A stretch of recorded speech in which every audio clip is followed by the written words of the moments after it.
Welcome to another episode of INTJ and INFP Coffee. Today we are talking about the conceptualization of time based on your perceiving axis.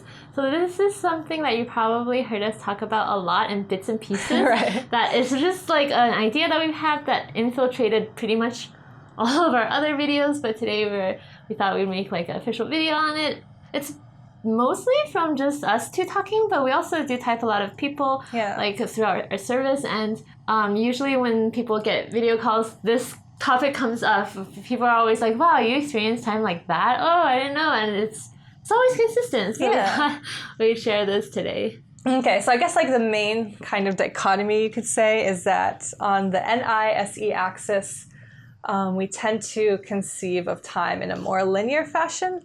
And on the SI-NE axis, time is conceived kind of more of like specific events that are recalled, but maybe the sequence isn't necessarily there.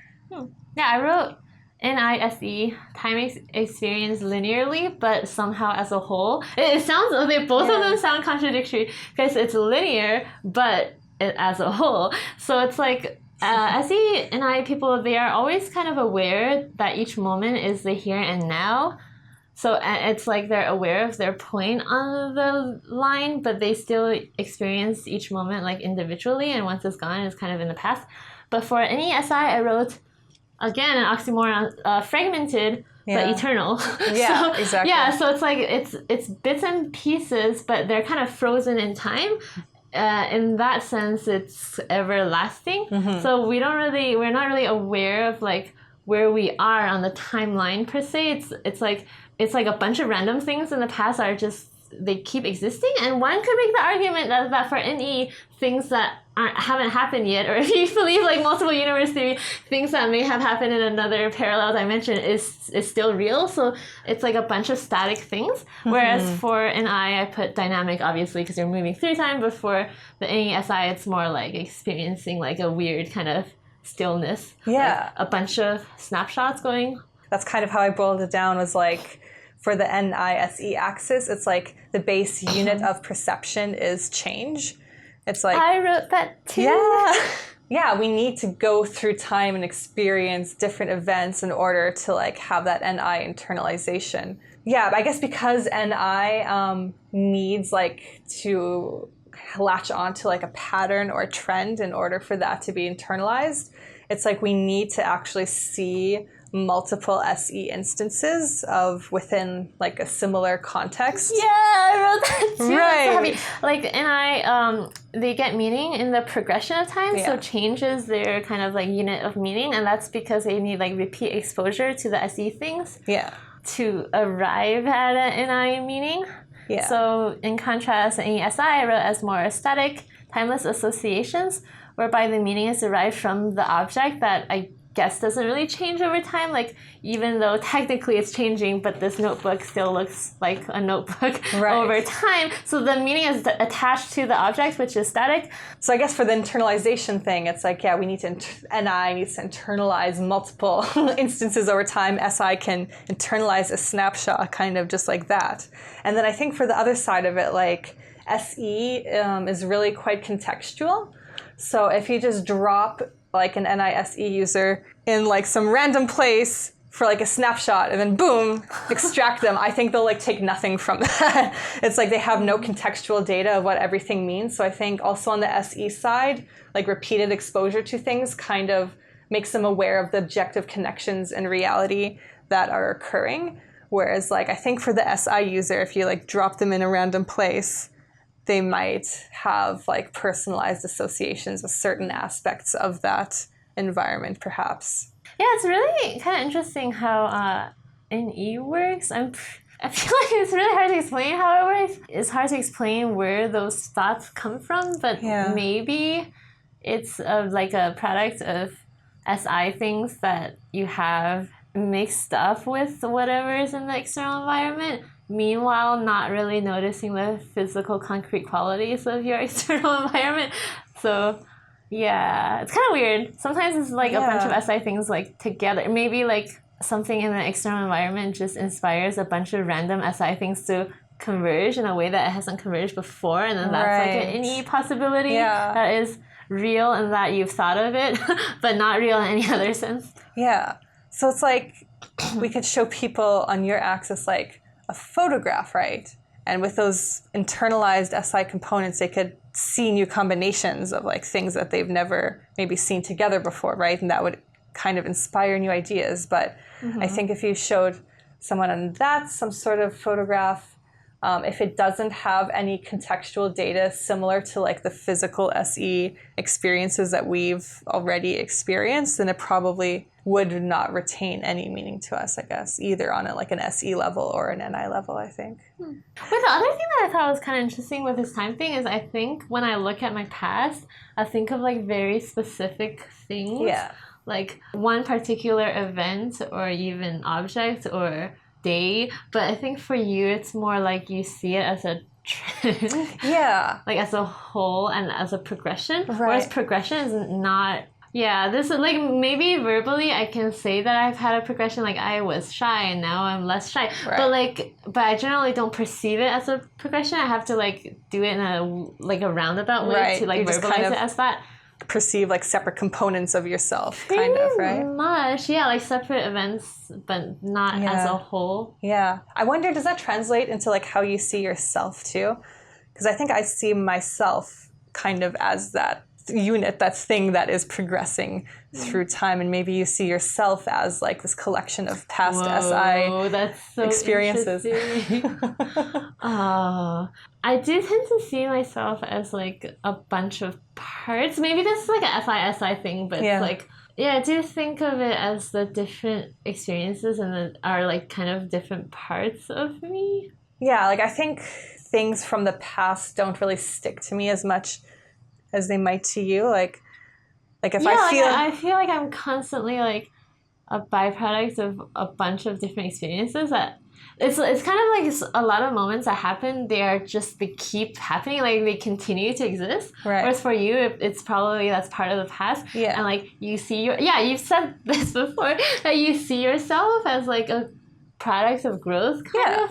Like you see your transformation as like that's you, but for me it's more like the addition of all of these things together. Right. So it's like I don't really see a progression as in like I've changed for the better, that's me. It's more like you have these many qualities based on these many experiences and they're all there. Yeah. So they're all kind of still. So it's like SI is kind of like bringing the past kind of with you in the present, right? So it's like all those associations are still kind of with you in a sense, right? Yeah. And that kind of has that like timeless, eternal quality to it, right? Pretty much. If I were to visualize it, it's kind of like SE is like, there's like a timeline or whatever, SE is like a train that's going through the timeline, and then it keeps a memory of like the train track as a whole. But then for SI and E, it's like SI is like throwing a little what's those cowboy things, like those throwing one lasso? Like throwing a lasso at like each event,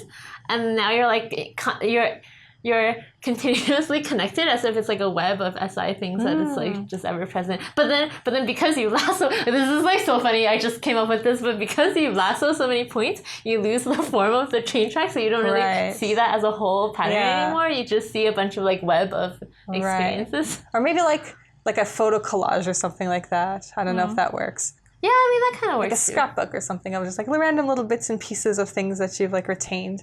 You might have seen this in like our video about NI versus NE authors, but like in writing, you see this really starkly because apparently writing is like a manifestation of how you think. Yeah. And for like NI people, usually in their writing, events kind of unfold in real time, and then the meaning is gathered as a whole, like through the progression. Yeah. And then for SI writing, it's like the states of people are freely mentioned as if they've always existed. Kind of like she is alive, Schrodinger's cat, but no, it's kind of like she is alive and then she was there.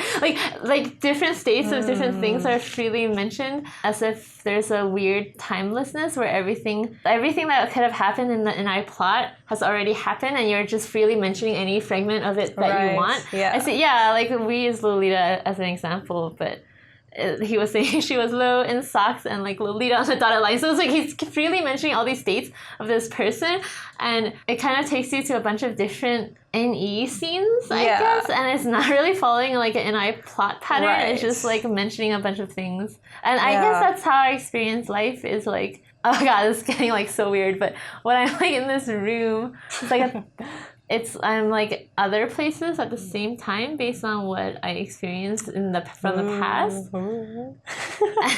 That's so interesting to conceptualize, but that makes sense. Yeah, and I think the other side of it too is that like the NISE data needs like that entire picture of SE data in order to form that context, or in order to see like the cause and effect patterns.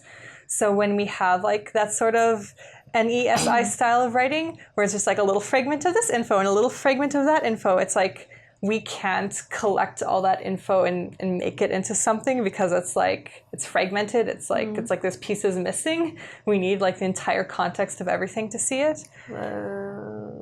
So yeah, if they just throw in these little SI associations, probably the SI user will pick up and that has meaning. But to us, it's like, I can't assemble all these things into something that makes cohesive sense. Oh, wow, that's so crazy. Which is, why it's really helpful when it's just like, you're just like, okay, this is the room that you're in, and this is this person's life, and you can get all this contextual information to kind of understand the NI meaning. I think it takes a lot of exposure for us to finally refine it into meaning. Oh god, that's interesting. Okay, well, back to the SI thing. Like, I think SI is also embedded in words. Like, you might have seen us talk about casually, like, NI is visual and SI is linguistic, but really what we mean by linguistic is just symbolic, and words are like a universal symbol. So I think a lot of words have embedded meanings for SI users.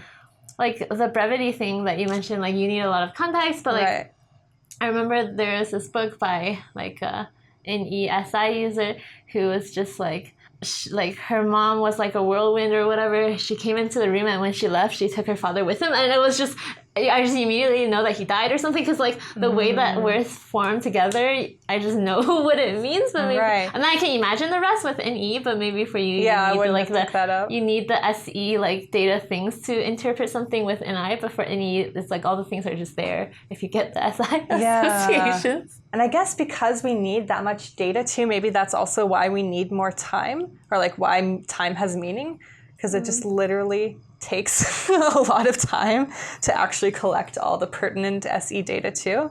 I think that might be part of it as well. Oh my god. Like, I feel like I'd have to go through some sort of like new life experiences in order to get new NI meaning, right? But maybe that isn't for you. Yeah. Like I What? Yeah. What? Yeah. Wait, this is really surprising. Oh my god, I just get new life experiences for fun. I don't think I need that for meaning. Like, I can just sit in a room and like reorganize my FI-SI structure, and then that would be like a new meaning of life no, for me. I don't need that. I don't need to actually experience something to like get a new meaning. I can just do it. Yeah.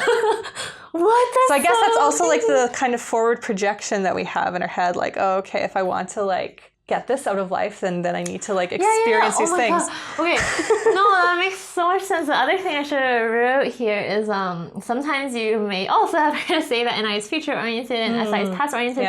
But yeah, it's because like for NI you've like had a trend or whatever, and that the trend is your meaning, so you want to see the trend come true in the future. Right. But then for SI, it's like it's like a scrapbook, as you see, but then or a web, as I said. But like we can get meaning out of rearranging the scrapbook into different categories. And it's seriously like the way I interpret the past, it can seriously like just change who I am as a person, and just my entire outlook on everything if I just rearrange like how I view the past.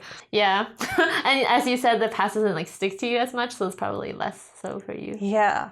But I think at the same time, like the past and the future is more connected maybe for us. Like you probably think my past is connected to my future. It's like every time you have a clean state or a clean slate, like going forward into like a new experience, right? Basically. But I feel like, I'm product of like all my past and I trajectory, and I'm bringing that into the present. You know, it's kind of like I don't know if this is an INFP thing, but I constantly feel like I can reinvent myself. Right. I feel like I can just transform into something totally new based on how I view things. Yeah. I guess the past is part of me, but it's more about my associations with the past, which I just mentioned that I can change by myself. Exactly. Yeah. So for me, it's not like the past instances, but it's like how I guess I interpreted my past trajectory. And I feel like that's always with me. And that's influencing how I'm moving forward, I guess. And I guess I do still have some like, you know, free will. It's not like I'm just stuck on some sort of one path, but yeah, that definitely influences how I see the future. And maybe that's why we're more future oriented, because based on that past trajectory, it's like we just naturally see the completion of that, I guess, kind of the way how you said like we see time as like a whole thing. Yeah. Completion sounds so scary. Oh my God. I think this was a difference I think I noticed in us like a long time ago, so I don't know if it's still true, but like I think sometimes you like watch movies in like parts, or like maybe like knowing something that's going to happen in the movie doesn't necessarily bother you. Right, yes. But sometimes if it's like, if I know something that's going to happen, like if a spoiler happens and it's like, oh, I kind of see the whole trajectory of the whole plot, and then it's like, why bother watching it anymore? But for you, it's probably like, oh yeah, every scene has like SI information that I can grab from it. So knowing like one SI thing out of like hundreds of SI things that the movie has to offer doesn't really ruin the entire experience, right? Yeah, pretty much. I can honestly forget the spoiler while I'm watching a movie. I mean, that's just absent-mindedness, but I think... See, and I think I would hold on to that and then be like, based on that, try to figure out like where the movie is going. Yeah, see, I'm like too busy analyzing the symbols, like why is it a green blanket and not a white blanket, to be like, oh yeah, this is the trajectory of the movie. That makes sense. That's kind of like the fragmented of SI, right? Where it's like, for me, it's like, okay, that's going to color my entire viewing of the movie. I'm not going to be able to let it go. So I think that kind of makes sense with the time. It's like, that's how I, see myself in time. So let us know what you guys think on that, and if you really relate to how you see time, and maybe like also with the opposite judging axes, because I don't know if that would necessarily influence things, but I guess it's always cool to like have more data points. So I'd love to hear your comments on that. If you guys want to check us out on Patreon, we offer some exclusive perks for you guys there. And we also have typing services on objective measures, which you can check out at cognitiveaid.com. And we'll see you guys next time. Bye!